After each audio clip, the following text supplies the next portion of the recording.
ፍቅሬ ይሄ ዕቃ እዚህ አታስቀምጠው፣ ይሄን ዕቃ ለምን እዚህ ታስቀምጣለህ? አንድ አይነት ቃል ናቸው ግን ሁለት አይነት ፍቻ ያላቸው። ግን ማንም ሰው መቼም በፍቅር ቢነገረው አይጠላም ብዬ ነው ማስበው። ቴንክ ዩ በቃ ወይ አንቺ የምታወሪለት ወይ ነው መግባባቱን የሚያደረጀው። እና እዚህ ጋር ደግሞ ብልጥ መሆን ያስፈልጋል።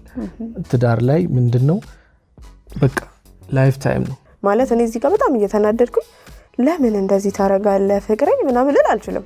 አንተ ምን ሆነ ነው ምናምን ነው ብለው በቃ ባይ ዲፎልት የሚመጣልኝ ያ ነው በቃ ይሄ ነው አውቶማቲክ ይሆናል አንዳንዴ እንትንና ያንን ለማምጣት ፕሮሰስ ነው። ስፔሻሊ ደግሞ አሁን እንዳልነው ትዳር ሲሆን ደግሞ ላይፍ ታይም ነው።